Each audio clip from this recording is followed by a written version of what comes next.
Assalamualaikum warahmatullahi wabarakatuh. Selamat pagi. Perkenalkan, nama saya Dehdita Pratiwi, dan kali ini saya akan melakukan presentasi mengenai materi mata kuliah literasi digital kemanusiaan untuk memenuhi tugas terstruktur 3.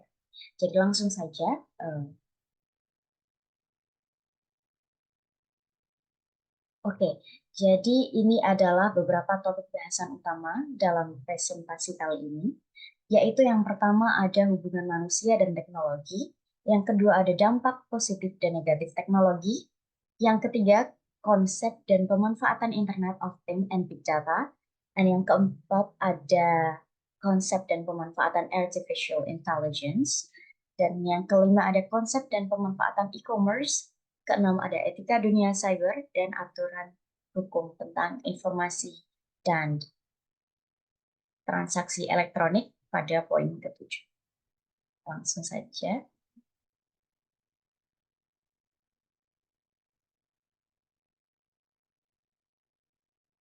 Oke, kita langsung membahas poin pertama, yaitu mengenai hubungan manusia dan teknologi. Di sini kita mengenal yang namanya Society 5.0. Jadi Society 5.0 adalah konsep yang menggabungkan teknologi digital dengan kehidupan sehari-hari manusia untuk mencapai kesejahteraan sosial dan ekonomi. Hal ini melibatkan integrasi teknologi seperti kecerdasan buatan atau AI, Internet of Things atau IoT, Big Data, dan robotika dalam berbagai aspek kehidupan.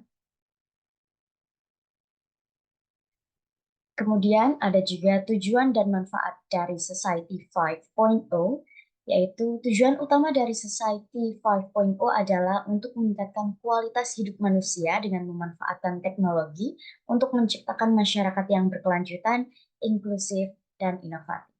Adapun manfaat dari Society 5.0 antara lain adalah peningkatan efisiensi, pengurangan ketimpangan sosial, peningkatan aksesibilitas, dan penyelesaian masalah sosial. Kemudian kita beralih pada contoh penerapan dari Society 5.0. Jadi yang pertama ada eh, digunakan untuk smart cities dengan sistem transportasi yang terintegrasi. Kemudian yang kedua ada rumah pintar dengan pengaturan otomatis. Dan yang ketiga untuk sektor kesehatan dengan penggunaan teknologi untuk diagnosis dan perawatan yang lebih efektif. Kemudian di sini kita juga mengenal adanya revolusi industri 4.0. Jadi revolusi industri 4.0 adalah perubahan mendasar dalam cara produksi dan interaksi manusia dengan teknologi.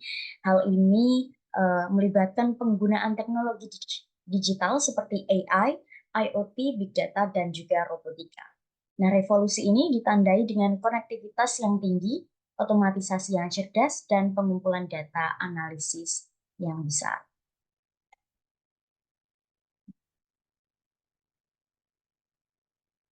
Adapun teknologi yang mempengaruhi revolusi industri 4.0 ini adalah yang pertama ada Internet of Things atau IoT yang memungkinkan objek-objek terhubung dan saling berkomunikasi melalui jaringan. Kemudian yang kedua ada Big Data yang melibatkan pengumpulan dan analisis data dalam jumlah yang besar. Yang ketiga ada kecerdasan buatan atau AI yang memungkinkan mesin untuk belajar dan mengambil keputusan seperti manusia. Kemudian yang keempat ada robotika yang melibatkan penggunaan robot dan sistem otomatisasi cerdas. Kemudian kita beralih pada dampak eh, pada kerja dan ekonomi, yaitu di sini kita ada empat. Yang pertama ada perubahan dalam proses produksi dengan otomatisasi yang lebih tinggi. Kemudian yang kedua ada peningkatan efisiensi dan produktivitas. Yang ketiga ada pergeseran kebutuhan keterampilan kerja, dan yang keempat ada transformasi pada sektor ekonomi. Oke, kita beralih pada topik yang kedua, yaitu mengenai dampak positif dan negatif teknologi. Yang pertama ada dampak positif teknologi, jadi di sini kita ada 3 poin.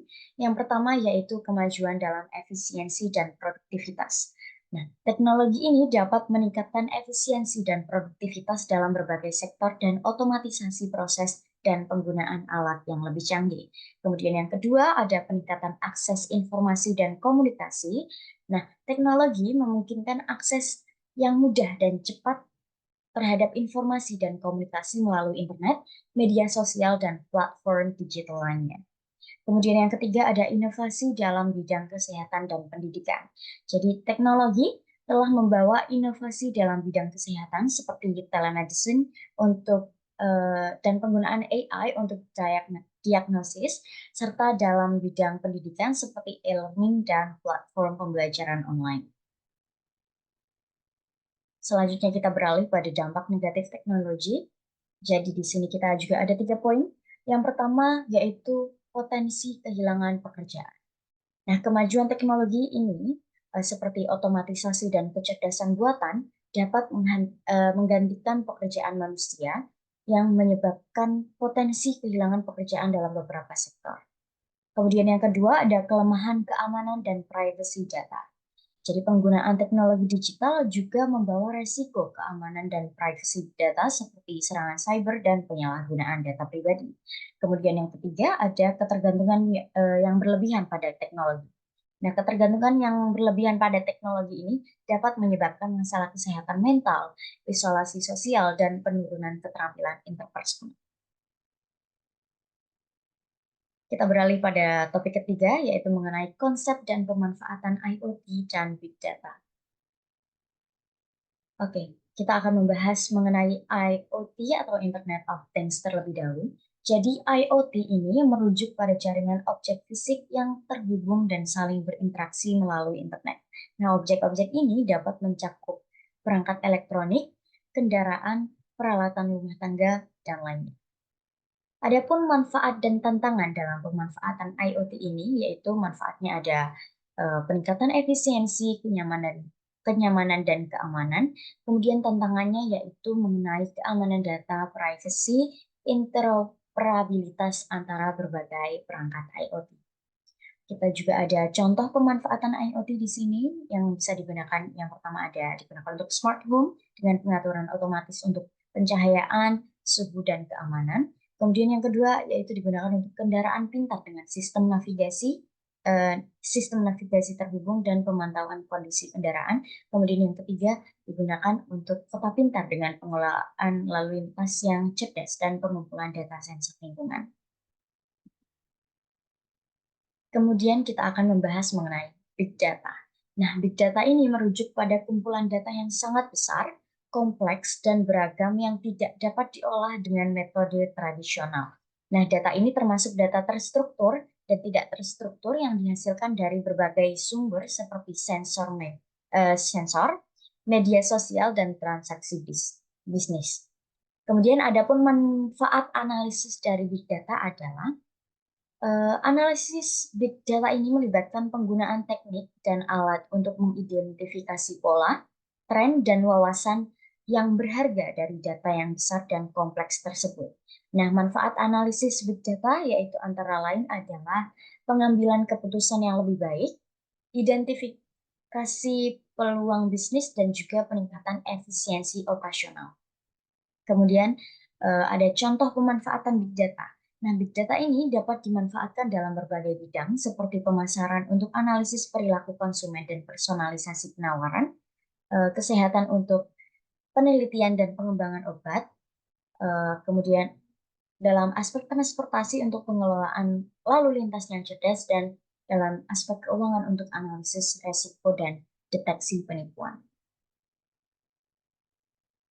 Kemudian kita beralih pada topik keempat, yaitu konsep pemanfaatan Artificial Intelligence atau AI. Oke, jadi di sini ada definisi dari Artificial Intelligence atau AI. Jadi AI ini merujuk pada kemampuan mesin untuk meniru kecerdasan manusia, seperti pemrosesan bahasa alami, pengenalan pola, dan pengambilan keputusan. Nah, AI ini adalah bidang ilmu komputer yang berfokus pada pengembangan mesin yang dapat melakukan tugas yang membutuhkan kecerdasan manusia. Adapun jenis-jenis artificial intelligence, yaitu di sini ada 3. Yang pertama ada machine learning, yang memungkinkan mesin untuk belajar dari data dan meningkatkan kinerjanya seiring waktu. Kemudian yang kedua ada natural language processing yang memungkinkan komputer untuk memahami dan memproses bahasa manusia. Kemudian yang ketiga ada computer vision yang melibatkan pengenalan dan analisis visual oleh komputer. Kemudian di sini ada contoh pemanfaatan AI. Nah, AI ini telah digunakan dalam berbagai sektor, seperti otomotif untuk self-driving cars, kesehatan untuk diagnosis medis, kemudian dalam sektor keuangan digunakan untuk analisis risiko dan pelayanan, dan yang keempat ada pelayanan pelanggan yang digunakan sebagai chatbots. Kemudian ada pun manfaat dan tantangan dari pemanfaatan artificial intelligence atau AI ini, yaitu manfaatnya ada peningkatan efisiensi, pengambilan keputusan yang lebih baik, dan juga peningkatan pengalaman pengguna. Kemudian tantangannya ada mengenai etika dalam pengembangan dan penggunaan AI, tentang keamanan data, dan juga kekhawatiran tentang penggantian pekerjaan manusia oleh mesin. Kemudian kita beralih pada topik yang kelima, yaitu mengenai konsep pemanfaatan e-commerce. Jadi, e-commerce adalah aktivitas jual beli yang dilakukan secara elektronik melalui internet. Nah, e-commerce ini melibatkan transaksi bisnis seperti pembelian dan penjualan produk atau layanan yang dapat dilakukan secara online melalui platform e-commerce. Nah, di sini ada 3 jenis atau 3 types mengenai penjualan di e-commerce, yaitu yang pertama ada business to consumer atau B2C, di mana transaksi dilakukan antara perusahaan dan konsumen. Kemudian yang kedua ada business to business atau B2B, di mana transaksi ini dilakukan antara dua perusahaan. Dan yang ketiga ada consumer to consumer atau C2C, di mana transaksi dilakukan oleh antara konsumen. Kemudian ada pun manfaat dan tantangan dari e-commerce ini, yaitu manfaatnya ada akses global ke pasar, penggunaan biaya operasional, peningkatan efisiensi, dan kemudahan bagi konsumen dalam melakukan pembelian. Kemudian tantangannya yaitu mengenai keamanan data, rawannya terjadi penipuan online, dan persaingan yang ketat antara para penjual. Kemudian contoh platform e-commerce. Nah, di sini ada beberapa contoh platform e-commerce yang paling populer, yaitu seperti Amazon, Alibaba, eBay, dan juga Tokopedia. Kemudian kita beralih pada topik yang keenam, yaitu mengenai etika dunia cyber. Nah, di sini ada 5 poin mengenai etika dalam dunia cyber. Yang pertama ada etika dalam penggunaan teknologi. Nah, etika dalam penggunaan teknologi digital ini melibatkan tanggung jawab individu dan organisasi dalam menggunakan teknologi secara bertanggung jawab dan menghormati hak dan privasi orang lain. Kemudian yang kedua ada etika dalam penggunaan media sosial dan komunikasi digital. Nah, etika ini juga mencakup penggunaan media sosial dan komunikasi digital dengan hormat, menghindari pelecehan, dan mempertahankan integritas dalam berinteraksi online. Kemudian ada perlindungan hak cipta dan kekayaan intelektual. Nah, etika juga mencakup perlindungan hak cipta dan kekayaan intelektual dalam dunia digital, termasuk penghormatan terhadap hak kekayaan intelektual orang lain. Kemudian ada poin keempat, yaitu tanggung jawab dalam penyebaran konten online.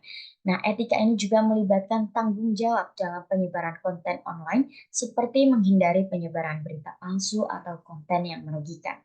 Kemudian poin kelima ada privacy dan keamanan data. Nah, etika ini melibatkan perlindungan privacy dan juga keamanan data pribadi serta penggunaan data secara etis. Kemudian kita beralih pada poin yang ketujuh atau topik yang ketujuh, yaitu mengenai aturan hukum tentang informasi dan transaksi elektronik. Nah, di sini ada beberapa aturan hukum tentang informasi dan transaksi elektronik. Yang pertama ada Undang-Undang Nomor 11 Tahun 2008 tentang Informasi dan Transaksi Elektronik. Jadi undang-undang ini mengatur mengenai penggunaan dan perlindungan informasi elektronik serta transaksi yang dilakukan secara elektronik di Indonesia. Kemudian yang kedua ada Peraturan Pemerintah Nomor 71 Tahun 2019 tentang penyelenggaraan sistem dan transaksi elektronik. Nah, peraturan ini mengatur tentang tata cara penyelenggaraan sistem dan transaksi elektronik termasuk keamanan dan perlindungan data. Kemudian ada juga Undang-Undang Nomor 19 Tahun 2016 tentang perubahan atas Undang-Undang Nomor 11 Tahun 2008 tentang informasi dan transaksi elektronik. Undang-undang ini merupakan perubahan dari Undang-Undang Nomor 11 Tahun 2008 yang mengatur tentang informasi dan transaksi elektronik. Kemudian ada perlindungan data pribadi dan keamanan transaksi elektronik. Nah, aturan hukum ini bertujuan untuk melindungi data pribadi individu dan memastikan keamanan transaksi elektronik yang dilakukan di lingkungan digital. Nah, itu dia presentasi yang dapat saya lakukan kali ini. Semoga bermanfaat dan saya mohon maaf apabila ada kesalahan. Terima kasih atas perhatiannya dan sampai jumpa. Wassalamualaikum warahmatullahi wabarakatuh.